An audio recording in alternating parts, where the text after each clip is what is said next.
அனைவருக்கும் வணக்கம். இவர்தான் தற்போதைய இந்திய தலைமை தேர்தல் அதிகாரி மாண்புமிகு ஞானேஷ்குமார் அவர்கள்.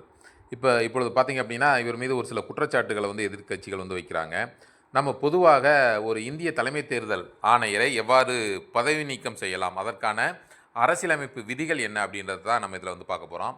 இந்திய தலைமை தேர்தல் ஆணையரை பதவியிலிருந்து நீக்குவது என்பது இந்திய அரசியலமைப்பு சட்டத்தினுடைய விதி 324 அதில் 5 படி 324 5 படி நடைபெறுகிறது. இந்த நடைமுறை என்பது உச்சநீதிமன்ற நீதிபதியை நீக்குவதற்கு ஒத்ததாகும் அப்படின்னு சொல்கிறாங்க.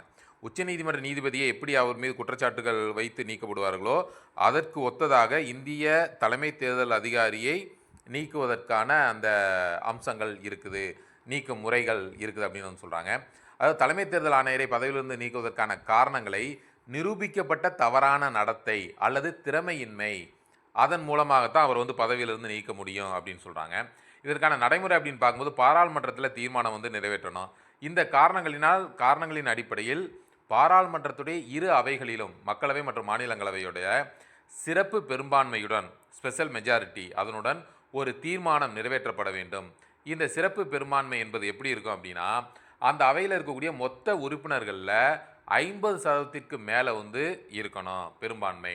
அன்றைய தினம் வாக்களிக்கக்கூடிய உறுப்பினர்களில் 2/3 பங்கு பெரும்பான்மையோடு வாக்களிக்க வேண்டும்.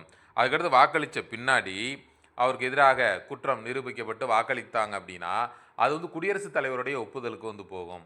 அப்போ பாராளுமன்றத்துடைய இரு அவைகளிலும் இந்த தீர்மானம் நிறைவேற்றப்பட்ட பிறகு தலைமை தேர்தல் ஆணையரை பதவியிலிருந்து நீக்குவதற்கான உத்தரவை குடியரசுத் தலைவர் பிறப்பிப்பார். இதாங்க இந்திய தலைமை தேர்தல் ஆணையரை பதவி நீக்கம் செய்யணும் அப்படின்னா அந்த நடைமுறை என்பது இதுதான். இது அரசியலமைப்பு சட்டம் விதி 324 5 அதுதான் இந்த தலைமை தேர்தல் ஆணையரை பதவி நீக்கம் செய்வது தொடர்பான அந்த கருத்துக்களை சொல்லுதுங்க.